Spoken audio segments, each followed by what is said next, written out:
my biggest struggles while building my business, right? They're not exactly unique struggles to a group of people, but they're unique to me because I never had to directly encounter these types of struggles. Now, mind you, I don't have notes for this video or anything like that. I'm kind of just going off the dome. I had the topic idea and I just kind of wanted to be authentic as fuck. So I just want to kind of spitball and tell you exactly what I'm feeling. And I just want to tell you exactly the trials and tribulations that I've gone through over the past year of running a business and starting a business, everything like that. So the first obstacle that I kind of encountered or saw as something that put me back was obviously like the black thing, right? Now, I'm not the type of black person to just victimize myself and like be all, the white man oppresses me and like bullshit like that. You got those like kind of like leftist, BLM type people, right? I'm not that. But I do recognize certain things in life to where I'm like, okay, I live in this neighborhood and I'm this and I don't really fit in here. And they're not really that receptive to me, or they're not willing to pay me a certain amount. You feel me? Now, I'm lucky enough to live in New York, which is the melting pot, the most diverse city probably in the world. And there's opportunity everywhere, and there are a lot of great people here. But there are also parts of the state, a part of Long Island or the city even, where things are a little bit more segregated. There are neighborhoods in Queens that are only for Turkish people or for Russian people, like different shit like that, right? So the whole race thing, how it plays into, running a business and owning a business is the fact that a lot of times, because I live in a Jewish neighborhood, it's Jewish and Asian, a lot of times people like to discredit me, or they have certain opinions based off of those aspects of me. And rightfully so, because of the black community in this area. Meaning there's a really small subsector of the town which is just black people, and they do fit heavily into typical stereotypes. If that's their reference, I can't be upset that that's what they know, that's what they've experienced, that's what they've known to be black people. So a lot of times I get grouped into that, and it takes a lot of reconditioning of my clients or people that I meet that I'm not that, right? Whether it's through verbal communication, my professionalism, my attire. I know that I look like a nigga right now, but when I'm out working and stuff like that, I don't look like this. I dress professionally. I wear straight cut jeans or, even dress pants.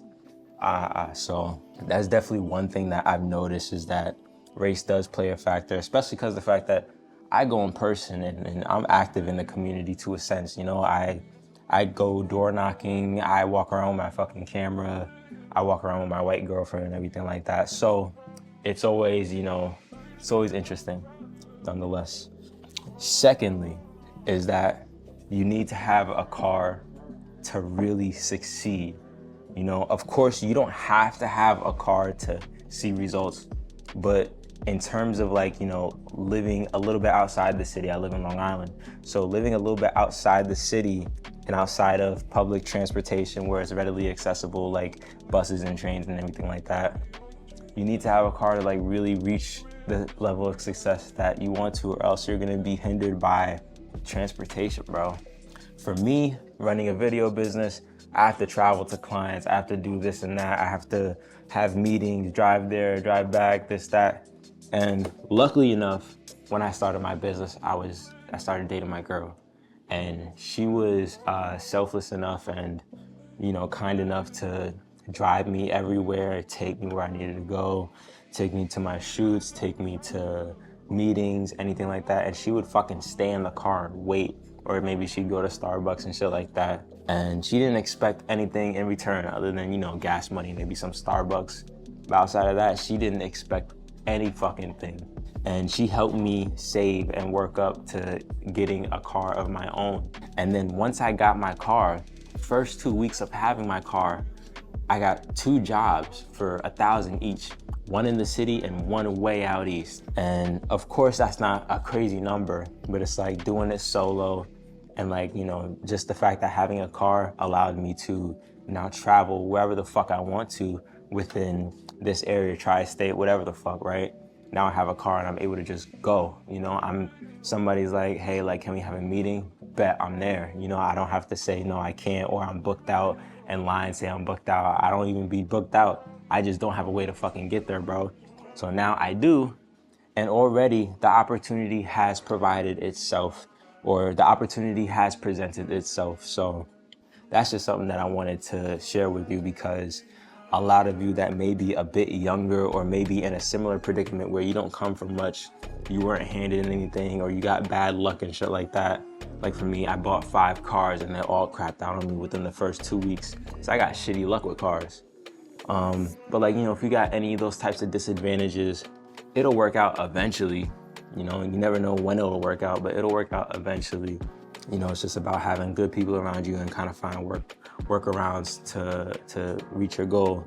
The next and final thing, because I want to keep it as short as possible, is judgment. Family judgment, peer judgment, just judgment in your life. People around you judging you for what you're doing, your actions that you take, you know, the steps that you've taken in life, and placing that judgment directly on you and making you feel bad for living your life.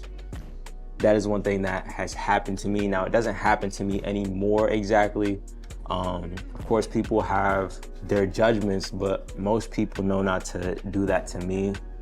Not on some like gangster, you know, I'm buff shit, but like just on some, people know that I don't play that shit. I'm not very kind. You know, I'm very willing to never speak to certain family members again, which I've done prior. There have been grandparents and, you know, aunts and uncles that I don't speak to because they make a comment based on me not going to college or who I'm dating or whatever it is. And I never speak to them again. And after a while, a lot of people started to understand that, and they started to ease up on judging me because they know that I don't tolerate that. You know, I'm not the type to snap back at somebody, but I am the type to cut somebody off. Not in like a, cut you off type, not like that. It's just like, I only allow positive energy in my life, which is my lady, my brother, my mom, my dad, and my grandfather on my mom's side. They give the most positive energy to me. So I'm constantly around them, you know, I allow them in my life, you know, and if there's gonna be any judgment, I would only allow it from them, or I would only tolerate it from them because they've been there for so long and supported me for so long. So that's really just to share the top 3, I'd say, struggles that I faced over this first year of being in business. There are definitely plenty fucking more, like, you know, bank account issues and, you know, people not paying, contracts being breached, this and that, like cameras breaking, different things like that. That's definitely something that has happened. Those just aren't as important as those core 3 things that I mentioned. But other than that, I appreciate anybody for watching this, and be sure to follow my Instagram and subscribe to this channel. Karma Speaks.